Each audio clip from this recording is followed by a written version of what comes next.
So this is more of a rant and just sort of an FYI for anyone encountering a fitness program, strength training program, Olympic lifting, CrossFit, you name it.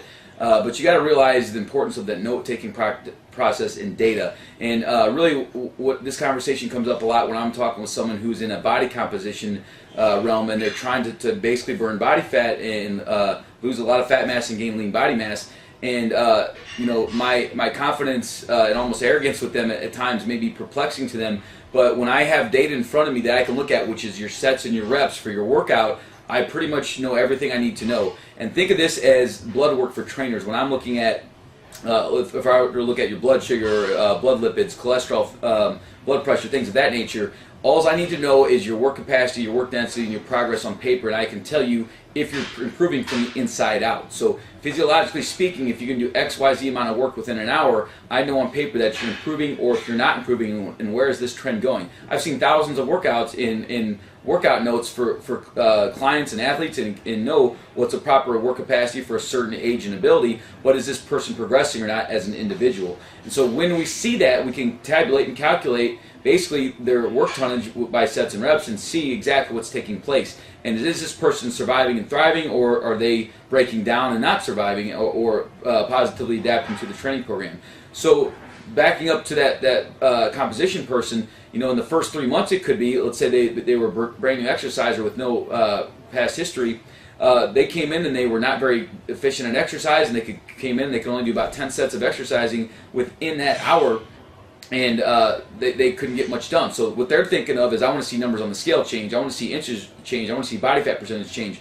But really before that, way before that, is these numbers on paper, and that's the measurable data we need to know. So you need to have good track record, good measurable data on paper with good notes to see what your performance is. So the next work, you need to match or beat it, and really need to be beating it in those beginner phases. So as that builds, you did 15 sets, 20 sets, and then those sets all become heavier or harder, or you did more reps or more weight or whatever.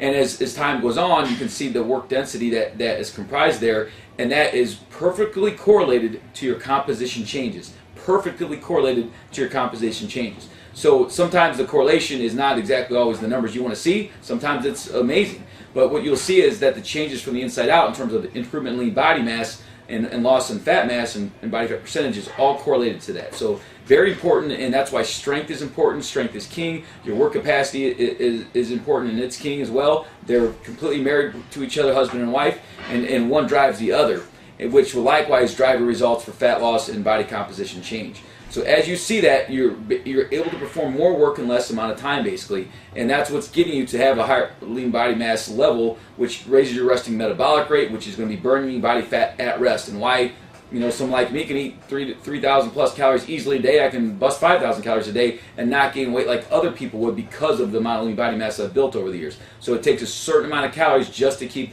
that metabolically active tissue of muscle thriving and happy and allowing me to do my next workouts. So that is how you start to burn body fat and calories at rest, outside of just during your exercise. So be very attentive to what your numbers are, what your performance is, and when you let performance drive everything else, and you think about this in the beginning days as your number one indicator, not necessarily just the scale, you're going to get there faster than people who are obsessed on the scale. You're going to be in a better mental place when you're thinking about your performance versus aesthetics and things like that too soon. That is coming as long as your performance is improving. If you find yourself stale in a rut where you're just coming in and going through the tracks, and I'm exercising today and I'm going to do my 3 sets of 10 reps with the same weight I've been doing the last several weeks and months, you're going to stay the same. You're going to be maintaining, because your performance and your ability as an exerciser is maintained.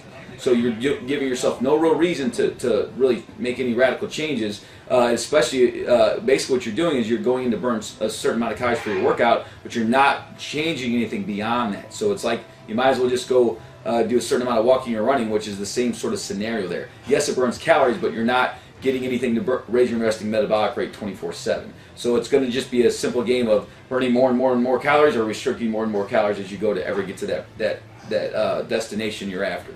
So consider your performance as the number one parameter and measure you're after to get the scale to change, to get body fat percentage to change, call your composition goals, and of course your performance goals. Good luck.